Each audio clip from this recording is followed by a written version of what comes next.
Greetings, everyone. Welcome to our exclusive Global Leading Voices webinar campaign. We are delighted to have you join us here today. Please be informed that if you have any questions during the presentation, you may type them into the question box in your control panel. The presenter will answer your questions at the end of the presentation accordingly. Now, without further ado, we will turn the time over to our presenter, who will begin shortly. Well, hello everyone, and welcome to the webinar. My name is Jessica Mann, and I'm really excited to be able to speak with you this morning about a very important topic, which is action planning for climate change. So let's get started.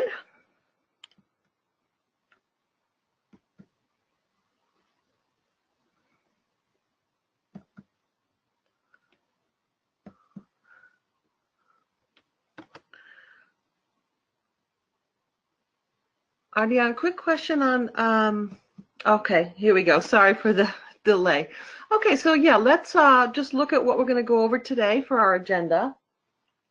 So we're going to start off with climate change basics. So just very quickly, we'll go over greenhouse effect and impacts of climate change, as well as main sources of emissions. And then we'll set the stage. So we'll look at the frameworks, government frameworks, look at carbon pricing, what's happening there, responsible investment as a trend, and sustainability and carbon reporting. Then we'll move on to actual climate action planning and talk about the reasons for why we would want to plan and what it is. We'll talk a bit about carbon footprint, so we have some common understandings. And then we'll move on to the important part, which is taking action, and what are some of the major topic areas for action. And then finally, we'll close out with a few tips for success in terms of how to start, where, and how to communicate. Okay. So the basics here. Climate change is caused by the greenhouse effect. And essentially, sunlight enters, but then becomes trapped by the layer of gases. So it's really just like the glass in a greenhouse. The gases surround the earth and trap the sun's heat. So that's essentially what is causing this thing that we're calling climate change. And so why do we care so much about this? Well, the reason is that there's so many significant impacts. So of course, higher temperatures, global warming is another term that's been used, but it goes way, way beyond just temperatures. So there's greater fluctuations in temperature around the globe, and so we're seeing extremes of hot and cold. For example, climate change is affecting the jet stream at the poles, and so it's breaking down some of the jet stream that holds it up near the poles, and that allows the extremely cold air to come down, and so we're seeing very cold air that we haven't seen for for centuries. In other parts of the globe. So it's just changing. We've got greater fluctuations. Obviously, people are very aware of all the extreme weather events and storms that are occurring. I mean, you don't have to look very far to see, headlines every month, it seems like, with a really superstorm, they call them. Sea level rise is another great concern, obviously, along the coastline. So many the great majority of the population does live along coastlines, and so that's really affecting cities and all across the world. Ocean heating and acidification, so it's actually changing the nature of our oceans, and that has strong impacts to the marine food chains, and so it's strongly affecting the fisheries industry and a lot of the people around the world that rely on marine systems for resources and food. Droughts is another area. Of course, we're seeing many more areas of the world that are being affected by drought, and not just a season, but longer seasons, and so it's really affecting areas that are available for farming, for example. We're seeing loss of fresh water. Fresh water is a really valuable resource. There's really not very much on Earth, and it just gets recycled through the water cycle. And so when you lose it, it really causes difficulties for many people. We're seeing more evaporation, obviously from temperatures, but also related to the sea level rise. Now, seawater is intruding into freshwater sources, so we're losing some water that way. Agricultural disruptions from all of the above, so crop damage and just the inability to grow crops. And then finally, a number of changes in plant and animal communities. So there's just changes in so many areas where there's migration patterns are changed, or the animals can no longer live, and it's bringing different pests, again related to agriculture, and even spreading disease into places we haven't seen before. So that's kind of a scary list, and I think I'm probably preaching to the choir here. I think people understand the importance of this. Earth's climate really is very complex. It's interrelated. All these factors interrelate. And so you can see that climate change impacts will vary greatly by where you are on Earth. And so I would just encourage you to pause for a moment and just think about what's happening in your location, because there's many local effects. Things are different from place to place. And so what's happening in your location will very much drive what you want to do and what your actions are going to be. I want to make a very quick aside here, just to talk about the difference between climate and weather, because sometimes people do confuse those two terms.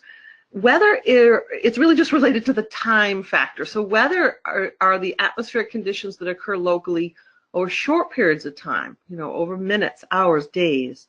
Climate is regional or global average temperatures, and it's over long periods of time, so seasons and decades even. So there is a difference between the terms because it sometimes gets confused. There's an American humorist named Mark Twain, and his quote was, "If you don't like the weather in New England, just wait a few minutes." Well, that's great for weather, but unfortunately you can't really do that with the climate. So anyway, now that you've heard that joke, you never forget the difference between weather and climate. So we are talking climate here. Okay. So where do these greenhouse gas emissions come from that are causing this greenhouse around the Earth? So this slide is a summary of some of the major sources of them. Number one, up at the top, you can see is electricity and heat. And we're going to go over these later. I just wanted to mention them now. Agriculture and land use is a very important area.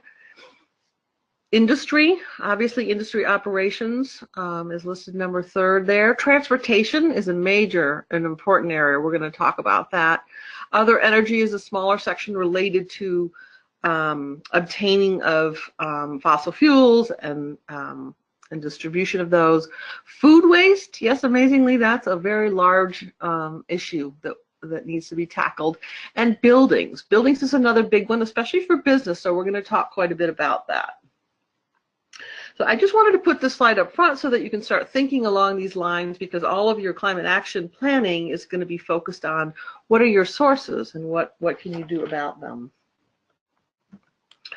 Okay, so that was the intro. Now let's move on to talking about climate action in terms of setting the stage. I want to put it into a broader context so that you can see some of the major trends happening, and it helps.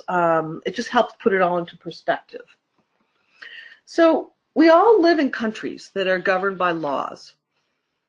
And so this statistic I thought was a pretty interesting one in terms of governments and laws. 2017, there were more than 1,200 climate change laws and executive policies across 164 countries. And those 164 account for 95% of global greenhouse gas emissions. So 1,200 climate laws. And so, what are we talking about with laws, legislative laws? They draw a distinction here. The blue is legislative. The sort of rose pink color is executive.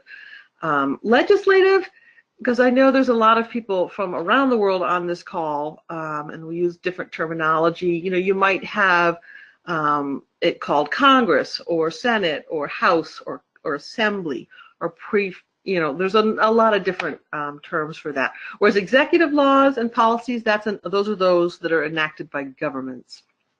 Just a minor difference. I put the references at the bottom. You can always click on those at some future time to learn more. This is a fabulous site for learning more about the legal side, if that interests you. So carbon pricing is an important subset of those laws.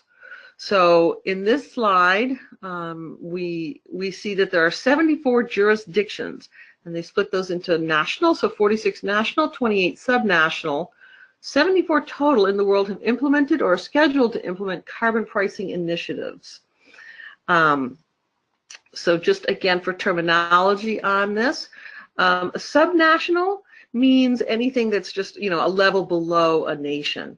So we're talking states, provinces, many cities and municipalities, a territory, a canton, a prefecture. There's all kinds of terms for these. So so you can see that, you know, many of the climate actions are happening at lower levels than a large country, which is, I think, very interesting and very useful because, you know, we all work locally, so it's important to understand what your context is where you are. Some of the acronyms, well, what you'll see here on the slide at the bottom, ETS, it talks about, so that stands for Emissions Trading System. And then they've got different colors. And you can go to the World Bank site. There's a carbon pricing dashboard. I've given the reference. Really fascinating, and you can see what's happening in your location. And you know, some of these carbon pricing schemes include cap and trade system, carbon tax. There's a number of carbon taxes, carbon offsets, and credits. And so just you can see overall around the world, there's a growing consensus among both governments actually and businesses the fundamental role that carbon pricing is going to play in the transition to a decarbonized economy. Okay, so then the next major trend we should talk about is responsible investing. This is a key trend. This has just been an incredible growth of this field. Responsible investing, you'll also sometimes see it called ESG, which stands for environmental, social, and governance investing. Look at that trend line. It's just really taken off. There's just such a large amount of dollars that are flowing into these funds, and people are caring about investing in them. And so among all the issues that are driving responsible investors is climate change. And here's a quote. This is from Forbes magazine. Climate change is king. This commitment to climate change-related investing remains a dominant focus among investors, corporations, and other key influencers. And this was published just in October of last year. And Forbes is, you know, as you know, a preeminent magazine for business. So, and I've listed the quote at the bottom if you want to read the whole thing. So that's really driving a lot of business actions as well. So sustainability reporting, I think probably most people are familiar with this at this point. Reporting, the other sort of synonyms for this is reporting, also called disclosure, also called transparency. So companies are being expected to report and disclose and be transparent. And a lot of this is driven by these investor demands for information. And so you can see on this chart, the blue bar shows the percentage of reporters that are doing sustainability reporting out of the S&P 500. So, you know, you can see the strong growth of that one. I wanted to bring your attention to the reference at the bottom, the Governance and Accountability Institute, sometimes called G&A. I've given you the reference. They're a fantastic resource. I really encourage you after the call to go and check them out. They have a lot of really useful research for, you know, a number of different areas related to reporting. Also, just to mention, they have a free webinar series and have one actually coming up April 25th on the circular economy, which is something we'll talk about later. So you might want to go check that out. So carbon reporting as another type of sustainability reporting, that's really become an expectation among mid to large companies and even smaller as well. In 2018, we had over 7,000 companies disclosing through, this particular CDP, is a major disclosure platform. Some of the major standards, so CDP is one of the major ones. They've been around a while. Formerly called Carbon Disclosure Project, now CDP, and there's the link at the bottom. Also GRI, Global Reporting Initiative, reporting for carbon. And so it's a little hard to see, but the different bars are different topics. The purple bar is climate reporting. The blue is the water, which has come on more recently, but has become of greater interest. And you can see what the other ones. Green is actually forests, so there's more companies reporting on forest practices as well. So again, all these trend lines, they're all pointing in the same direction.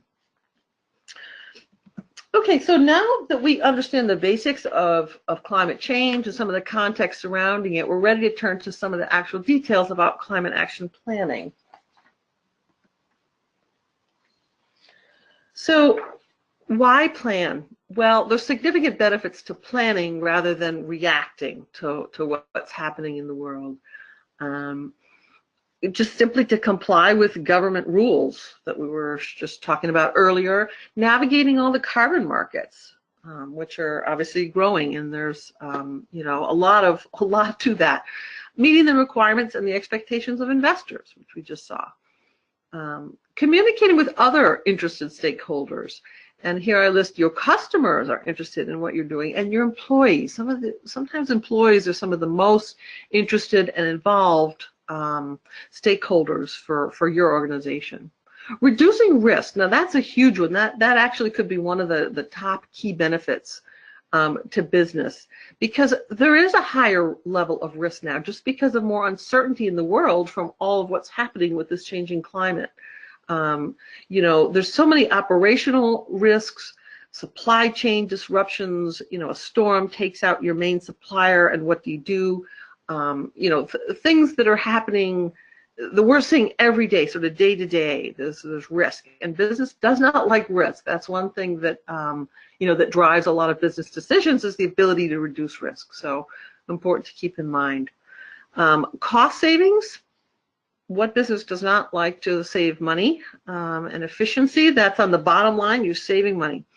On the top line, innovation and competitive advantage. These changes are driving a lot of opportunities for companies to really find niches that they can exploit, put out better products, help their customers with their climate change related challenges. So a lot of opportunity. We're seeing a lot of innovation, and that's an exciting part of this whole story, actually. Okay, so what is a climate action plan? Well, simply put, it's a strategic framework, and it's developed by an organization for the purpose of reducing or eliminating greenhouse gas emissions and the related climatic impacts. So the plan will include specific tasks of what will be done, specific resources about how and who will be doing them, and times of when things will be done by. So, you're thinking, you're planning, and then you're acting. Many types of organizations have action plans these days. So companies may have them. Cities, many cities have them. I happen to be lucky enough to live in San Diego, California. San Diego has a climate action plan driving, many facets of, as we'll see. So, you might want to go where you live and see maybe where you live has a climate action plan. Maybe it's something that you can tie in with, either as an individual or through your business. You can go read it, get involved with that. So action planning steps, it's kind of like Management 101. First step is you develop your baseline carbon footprint, which we'll move to in a minute. You set reduction targets. That's an important step. Then you select some actions and strategies to achieve those reductions. You assign responsibilities, allocate resources, and then you just start monitoring, tracking, and reporting on your progress, and repeat. So really, this should be shown in a cycle or as a loop, kind of like a management systems. So those are the main steps that you follow through. It's nothing different than typical management. It's just, what are the particular topics that you're dealing with. Okay, so the first, an important step, really important step to all of this is to develop your carbon footprint. I put a / carbon inventory. Those terms are used interchangeably, so whichever one you want to use is fine. And so a carbon footprint is really just the total greenhouse gas emissions that are directly or indirectly caused by an organization. And we'll talk about what that means in a minute. So the measurement is to identify your sources of greenhouse gas emissions. Remember we talked about that earlier, where they're coming from. You will use standard protocols. There are many. I've listed a few. ISO has a standard greenhouse gas protocol. There's also one called Greenhouse Gas Protocol. It's an international standard from World Resources Institute and World Business Council for Sustainable Development. That's a major one. And then the results are expressed as carbon dioxide equivalent. So it's expressed as tons, and then you'll see the acronym CO2 with the little e, CO2e. And I'll explain why in a minute when we talk about greenhouse gases, because there's more than one gas. And then reporting is through the major reporting platforms like CDP, for example, or GRI. There's integrated IIRC and others. Those are some of the biggest ones. Okay, so now let's just talk for a moment. Here we go into step one of creating the footprint. So there's 6 major gases. So it's not just carbon dioxide. That's the one that most people are aware of, but there's also methane, nitrous oxide, hydrofluorocarbons, perfluorocarbons, and sulfur hexafluoride.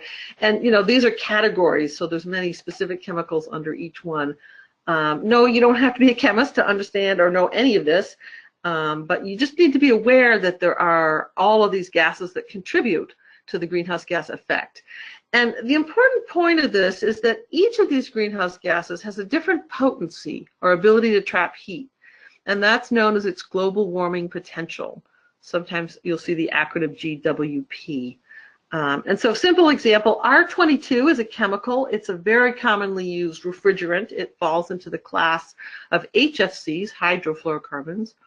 So R22 has a very high global warming potential of 1810. And so what that means, so if you think of carbon dioxide as being 1 and R22 being 1800, that means that 1 pound of R22 is nearly as potent as a ton of CO2, a ton being, you know, 2,000 pounds roughly. So the point of this is that not all greenhouse gases are equal. So some of them really, you know, pack a punch in a small amount, especially these refrigerants are very potent. Methane is more potent than carbon dioxide, so that's why there's been a big push on to examine sources of methane. So anyway, that's all you really need to know about it, but it is important when you're calculating a carbon footprint. Okay, so now the next thing to talk about when we're doing carbon footprint in terms of, you know, sort of the next step is looking at the scopes. So, okay, if you look at this graphic, it's a little bit light, but you can see in the graphic there, on the very top of that, there's a cloud, and there's all the 6 greenhouse gases. There's CO2 and sulfur hexafluoride and methane floating up there in the atmosphere. So they got there, those gases arrived in the atmosphere by one of 3 ways. Essentially, scopes are just categories of emissions. There are 3, scopes 1, 2, and 3. And this is standard terminology for carbon footprint, and it's important to understand. So scope 1 are direct emissions, and then the other are indirect. So remember when we talked about, you know, when you want to understand your impact, it's things that you're doing directly and things that your organization is impacting indirectly by virtue of its activities. So scope 1, direct, you're burning fuel on site. Maybe it's for heating or power. Maybe you have a refrigerant leak that comes out of an air conditioner. That's a direct emission from your site. You're using gasoline for your company's motor fleet. So the scope 1, those are in the center of the graphic, and they're coming directly from what you're doing, from your organization's activities. Scope 2 are called indirect emissions, and that is from the purchased power that you purchase to run your buildings and your facilities. So you're buying power, you're buying electricity, maybe you're buying natural gas or steam from a utility provider. So those are called scope 2, and again, they're under your control because you can control how much you're buying. But it's called indirect. And scope 2 are very important, even for, you know, we talk about this when we talk about buildings later on, because, you know, anytime you're running power, that's an indirect emission. So the indirect emission is coming from the power plant, but it is assigned to you essentially because your organization is the one that's emitting it indirectly. And then scope 3, now this is a huge category. Indirect emissions come from sort of all other things related to your business. And they're usually not under your control, but they are related to what you're doing. So for example, your employees, when they do business travel, when they commute just to get to your facilities, your products go out into the world and are used, and they might be emitting greenhouse gases. Waste and wastewater create emissions. All the contractors that you use and hire on, now they're not your employees perhaps, but yet they're still very directly related to what you're doing. So your supply chain, so those you purchase from, those you sell to. So you can see that's a really large category. It's a really tough one to calculate because many of those things are not in your direct control, but it's a very important one. So we'll talk a little more about that. So, you don't have to become an expert on all this because I know it's a lot that I'm throwing at you in an hour, but understanding scopes 1, 2, 3, at least on the basic level, is important for you. Okay, and then the final step in a carbon footprint is to put it all together and publish your report. These are just some samples. Don't read anything into these. These are just some samples. Now, all of these actual company reports are available. They're public information. They're on the website. You can pull them at will. And so what you'll see common to all of them is that they have a baseline inventory in metric tons. They've listed targets. So, a 20% is the goal for the one for Pfizer's over there. 10% was the one over there on the left. And they're all, presented in terms of how they're doing. So you can kind of see they're similar. They're presented in different ways, but this is the output of a carbon footprint, essentially. You know how much you're emitting, you have set some targets, and you're working towards those. Okay, so now you've measured your footprint and you set targets, maybe you've published reports, so now you are ready to take action. Okay, so now let's get into the heart of this, because this is really where, rubber hits the road and where you can actually start to take action. So everything to this point has really been preparatory to get you ready so that you know what the facts are of what you have and where you can take action. Okay, so there are action strategies that fall roughly into 3 categories. And all of them are important, of course. First is to reduce or eliminate greenhouse gas emissions. So basically that is you're not contributing to the problem. You're not continuing to release more gas into the atmosphere. Secondly, climate action strategies can seek to lessen some of the negative impacts of climate change. So basically we talk about adaptation or mitigation. So you're dealing with the impacts that exist today and just trying to reduce the negative impacts of those. And finally, there's a drawdown of existing greenhouse gases in the atmosphere, so actually making the problem better. And this is something that hasn't been talked about or explored as much because I think people are still really struggling with those first 2. But drawing down is actually, the concept of reducing what's already there, sort of breaking holes in the greenhouse glass above us to reduce the effect. So all these approaches are valuable. I'm encouraging people to really do what makes sense for your business. The type of business that you're in, the size, the resources that you have. You're not going to do everything, but everything counts. Every little bit counts. And the other important aspect, and this is something I really want you to be thinking about as we go through the next section, is that many of these interrelate. And I talk about 2-for-1 benefits. So you do one action and you get 2 types of benefits. And that's just very powerful. You're magnifying your impact. And a lot of climate change related actions fall into this category, which is, when we talked earlier about all those interrelated effects that were happening around the globe, I mean, everything really is connected on Earth in terms of natural systems. And so you can use that to your benefit when you think about these interrelationships. So you can do one thing and get two benefits. Okay. So these are the major areas for taking action. These are not the only ones, but they are major ones for large organizations and businesses. So we're going to go over each of these areas in turn over the next slides. And I do want to give credit here. I didn't put a reference on the slide, but there's a wonderful book that's been published by Paul Hawken called Drawdown.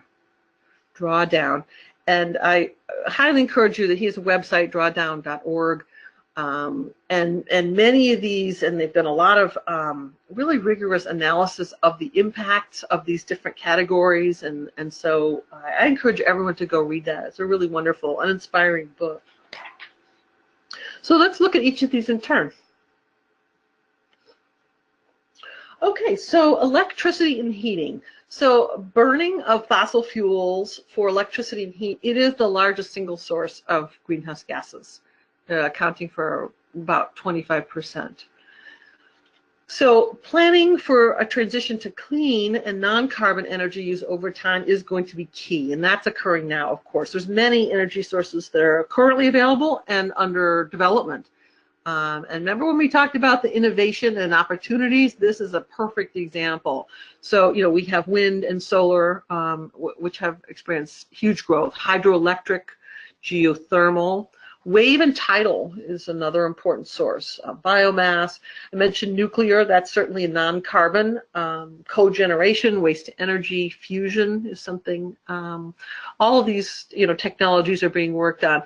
And it's not that some of these might have some other negative or undesirable side effects. So, there's always compromises involved with energy. Pretty much you don't get something for free generally. But, it's all in the context of really addressing the greenhouse gases.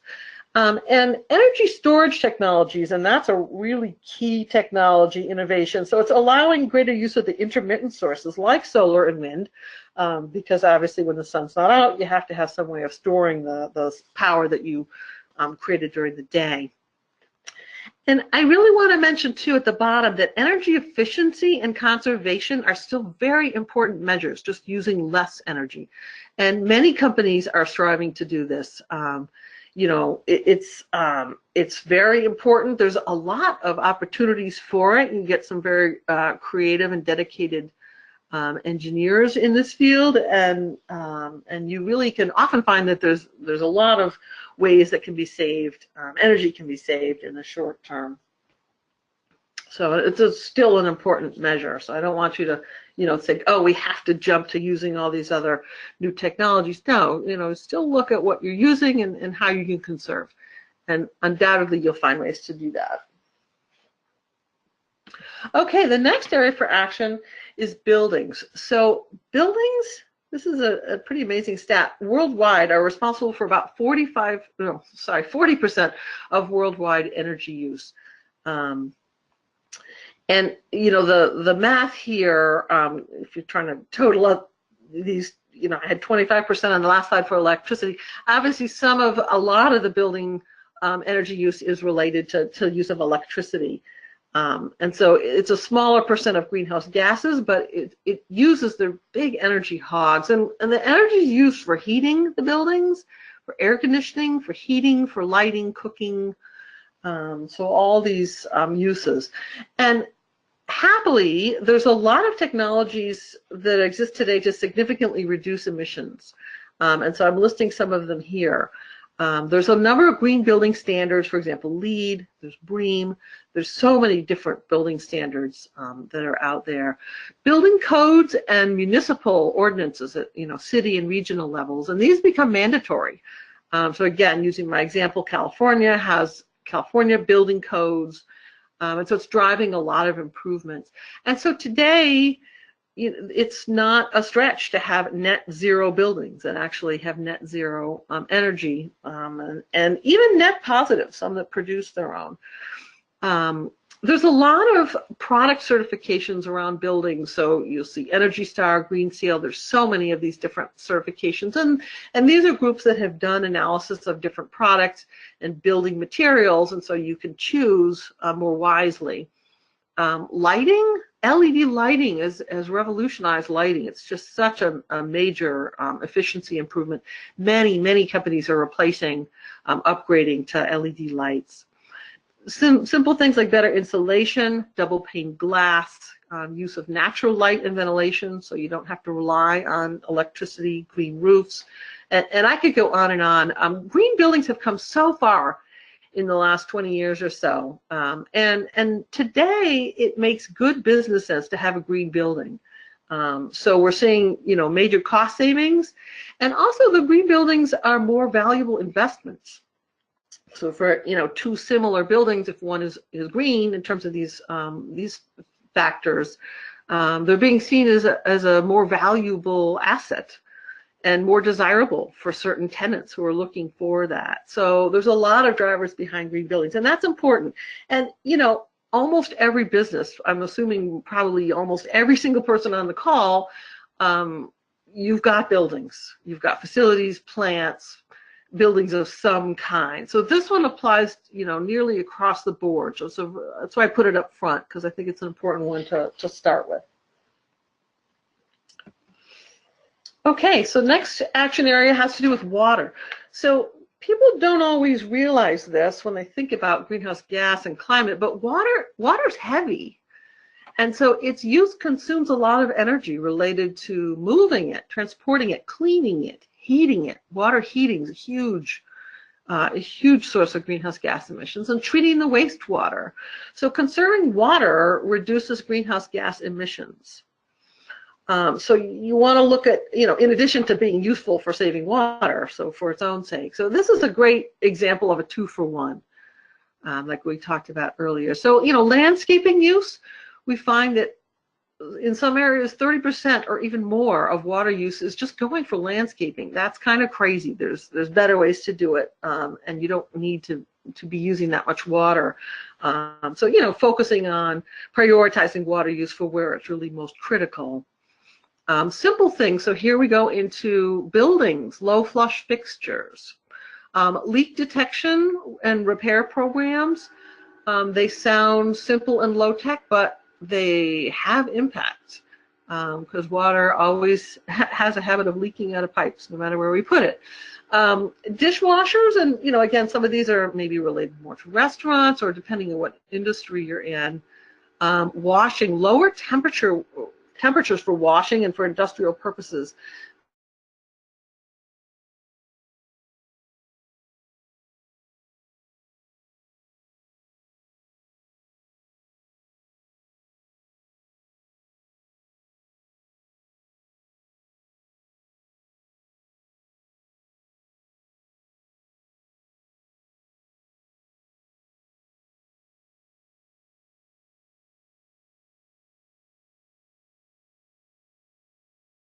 For travel.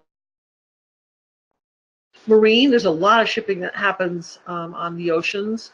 And thinking about the refrigeration in transit, so that makes up, all told, about 15% of greenhouse gas emissions.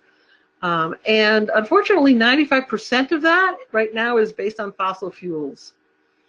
So some different actions that can be taken. So there are a lot of logistics solutions for, I put in quotes, there's smarter shipping, simple things like scheduling, use of specified low greenhouse gas shippers. And companies are doing a lot of things. And again, these are money-saving things which are driving them to do it. Reducing product and packaging weight, making your packaging so that there's less wasted space in the truck or the container, consolidating routes and loads. Simple things. One company devised a protocol to figure out how their trucks could make right turns, because you don't have to wait as long for right turns versus left turns. Really simple things, but at an aggregate level, they add up. And there's a real search on for more efficient modes of transportation, more efficient ways to power trucks, planes, and ships particularly. And I would say this last one is really ripe for improvement. So there's a lot of work that's needed on it. So all of you entrepreneurs out there, this is a big area. This is going to be growing in the future. So something to keep an eye on and maybe pursue. Okay, refrigeration. So refrigerant gases are very potent greenhouse gases. We mentioned this before with their global warming potential.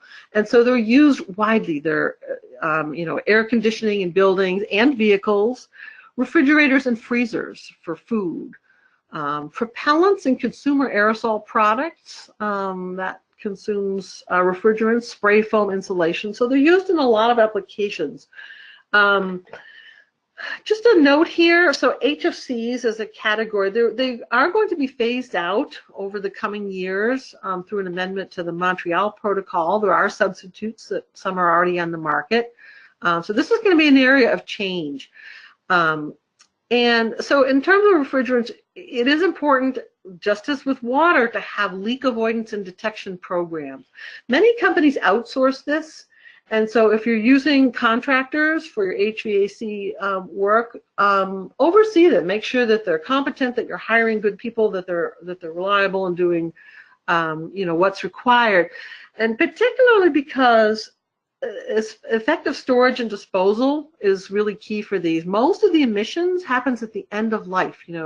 When things are working well, the refrigerants are contained, but then at the end of the life, something has to happen to it. And so key point is disposal, because they can be transformed to other chemicals that don't cause warming, but they need to be captured and stored to be able to do that.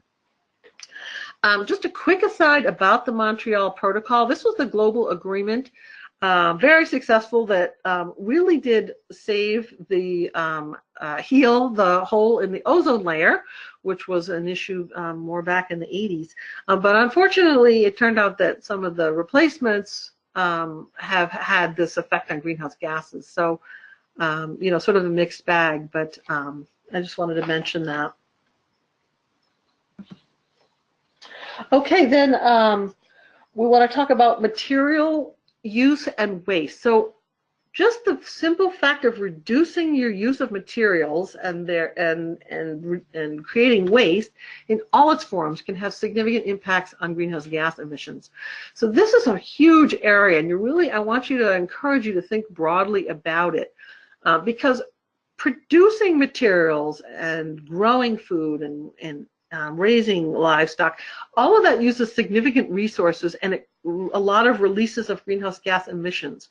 So all these common materials, metals, chemicals, refinery, cement, paper, and so on, all these things that are listed, those things take greenhouse gases to create. And so obviously using less of them and having less waste will help. Methane is a strong greenhouse gas, and it's released from trash and landfills, especially organic materials like food waste. So just another reason for reducing. There's two movements I want to mention, the zero waste and circular economy movements. And they're both based on this concept that there is really no waste, only wasted resources. So it's just the concept that everything really does have value. So even if you're finished with something, there's no use that you have for it, perhaps someone else will have a use for it, rather than just tossing it into a landfill or burning it.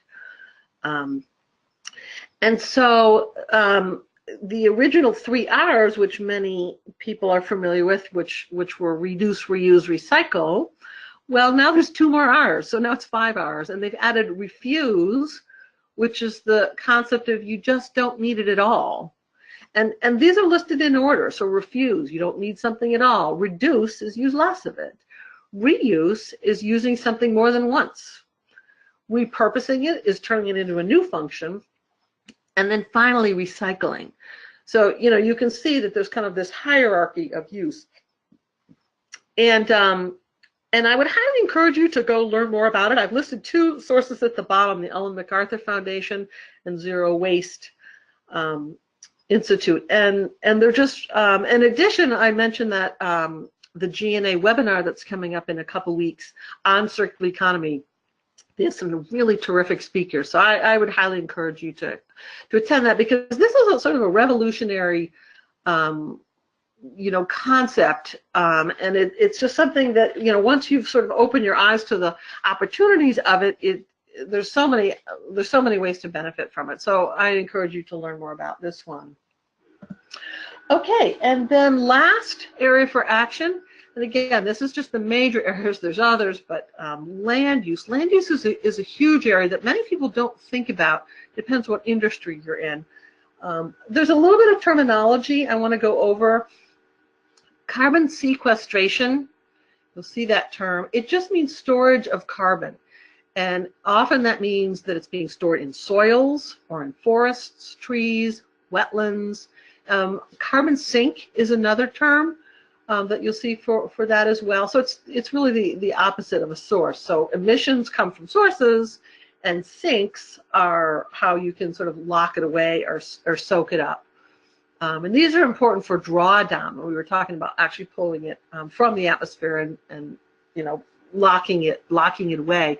Carbon emissions related to deforestation is a huge number, 18%, mostly released by burning. And so reforestation and regrowth of trees can reverse this as a carbon sink. So there's a lot of opportunities local for urban tree programs. Just any, nature, it turns out, is very regenerative. And so it's not just like a nice to have, but it actually can really sort of help the planet. So changing our land use practices is very effective. So you're preventing emissions as well as removing the excess carbon. Agriculture, so farm soils and livestock grazing methods. There's a lot of opportunities for regenerative agriculture related to those. And I have been learning more about soils recently, and it's actually pretty fascinating what's happening with soils, and current sort of industrial farming methods are not protective of that. And there's just some, again, different ways of doing things, still effective, still allow agriculture and livestock, but can really have much more positive effects. I want to mention coastal wetlands because those are a major carbon sink, and so they're protecting them not just for the purpose of protecting nature that's in them, but they are important for other reasons as well. And so, businesses can support these kinds of things even if you're not in the industries, because I think sometimes the land use category is a bit out of sight, out of mind, but it's a huge, important area. And so companies can support local projects, whether through financial or through, volunteer programs with employees and so on, or partnerships.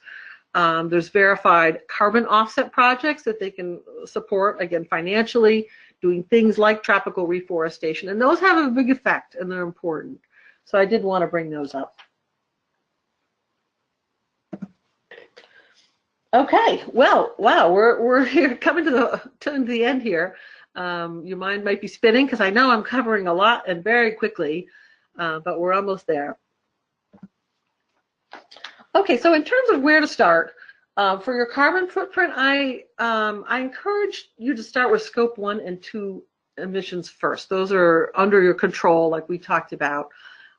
Scope 3 can come later. I will say, though, that scope 3, you don't want to totally put it out of your mind, because scope 3 emissions are often much greater than scope 1 and 2, but they're more difficult to measure and to influence, again, because they're not directly in your control. So many first timers or early reporters will start with scopes 1 and 2. The next step is to really involve facilities, operations, and engineering groups as your key partners, because these are the groups where a lot of things are done and get decided. These are the groups, for example, that build and run your buildings. They may be part of designing operations or designing your products. They purchase and use a lot of materials. And so, sort of some of the things that we talked about of major action areas, these groups are very important, very key for that. So make sure that you're, that these groups are very engaged in the process. Next is the point of tying in with existing programs that are already supported and underway in your organization or your company. just because you can leverage what's already happening. So if you're trying to, expand your climate change programs or climate action programs rather, tie it in, for example, if you have an ISO 14001 program, an environmental management system. It's just, another important negative impact that you're trying to address through that. Many companies are pursuing and supporting the UN Sustainable Development Goals, and many of them support climate change action, sustainability reporting. So if those programs exist, by all means, just tie right in with them. You'll be able to leverage what's happening in terms of resources and attention, and it'll help. And then finally, in terms of choosing priorities, I suggest a mix of both time horizon and ease of achievement. So, some quick, easy wins, why not? And then pursuing some longer-term major projects. Major projects often require the whole capital appropriation and a lot of approvals, and they just, by nature, major projects take longer. So it's nice to get some of the quick, easy wins because they are out there. Some of the things that I was showing you earlier in the presentation are simple things to do. They just require someone to identify them and pursue them, often without a lot of money. And then let's talk about communications, because a lot of this does have to, relate to how you communicate things to advance and win support, particularly for senior management.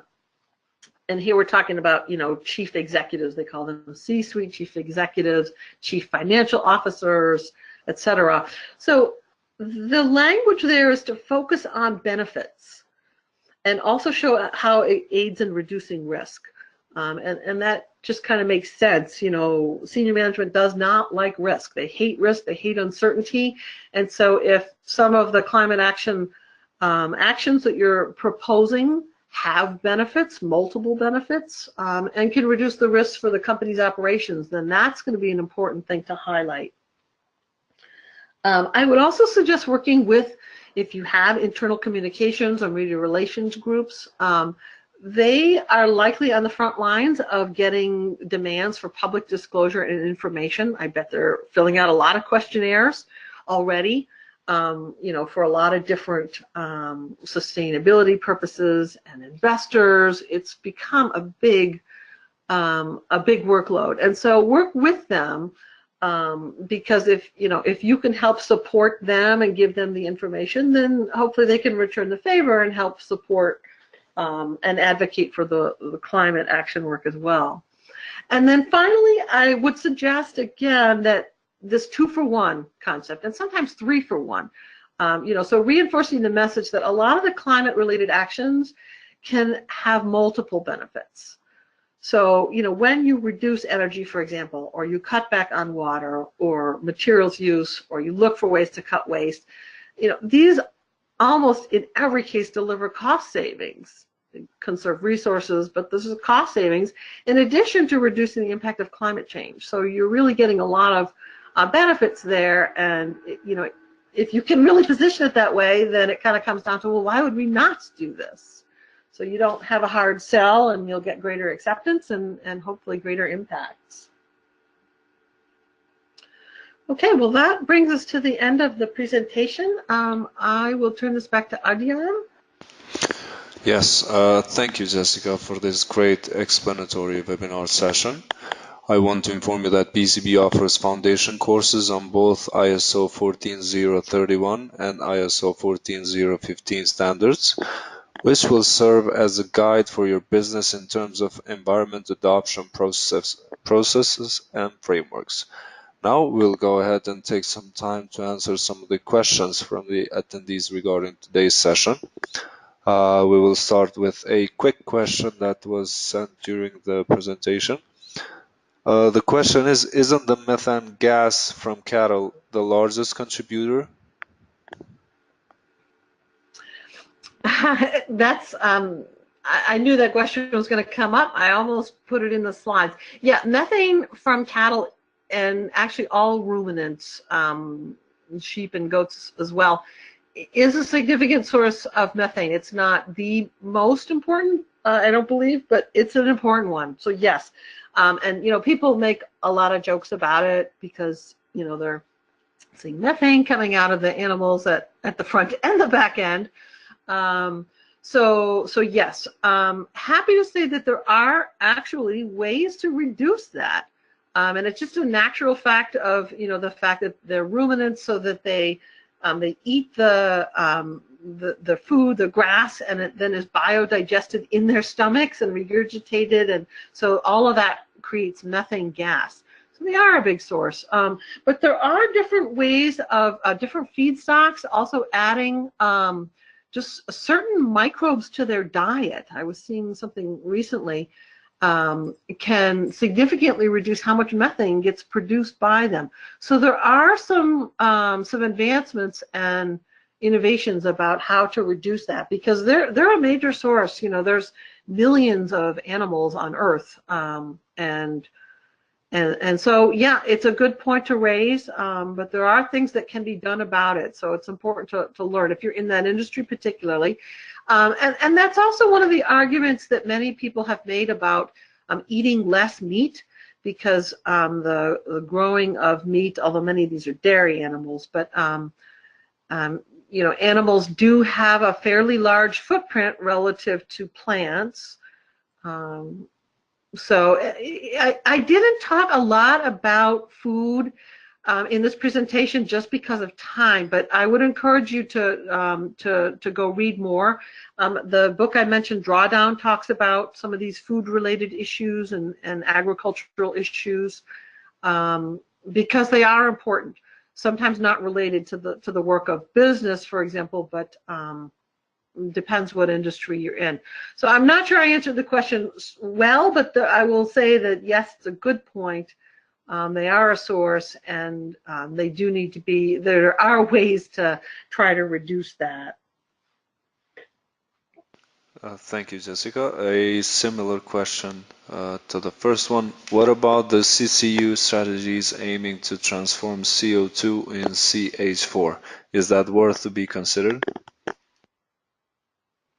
I don't think I can answer that question knowledgeably. I just am not familiar enough with the technology, so I apologize. I just don't have a good answer for that one. Certainly could look it up as a follow-up to this session, but can't answer it as of now. Okay, moving on to the next question. How do you see climate change affecting business continuity, threat to resources, suppliers, etc.?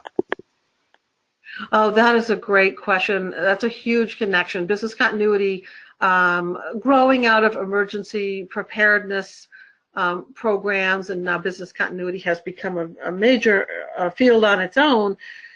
Definitely strong linkages between these. We talked about supply chain interruptions, operational disruptions related to climate change effects going on in the world. So yeah, we're definitely important to link these two programs together, because business continuity, again, that's a risk-related program. We're talking about how business really focuses on reducing risk, and business continuity is all about that. So yes, absolutely tie these programs in with climate change action planning. Thank you. That's a great question. Thank you, Jessica. And now, because of the time limitation, we will only answer one more question for today's session. So the question is, if we are moving to using more electricity, for example, electric cars, which are supposed to be good for the environment, and electricity generation is the biggest contributor to global warming, how do we resolve this conundrum? Solar and wind do not offset the demand if you take coal offline. Yeah, no, that's a very good point. It's a tough question, and something that's being worked on as we speak. Yeah, absolutely. Electric cars are run by the electricity and whatever's powering the plants in your region. So for regions like mine, which are more powered by natural gas, there's a lesser impact. For areas where they're being powered by coal plants, absolutely, you're using power from coal. So yeah, you can't fool yourself that you're being virtuous in that case. So when we talked about energy, the energy sector, and the need for decarbonization and all these other technologies, that needs to happen. That does need to happen, over time as quickly as it can through all those other methods that we talked about. Nuclear is viable in many parts of the world. And operating is a large percentage of the portfolio of energy. And so, again, it is important to not fool yourself and know where your power is coming from. And that transformation can't really happen fast enough. But good point. These are really tough challenges. I'm presenting this like, oh, let's do all these wonderful things. Well, yes, we need to and we should, but they're not easy. And they will take time. Great. Thank you, Jessica, once again for this great insight on climate change. And thank you everyone for attending today's webinar. I would like to inform you that this webinar will be recorded and posted on our website along with the slides of the presentation. For more information about our webinars or upcoming webinars, please visit our website www.becb.com. Thank you all and have a great day.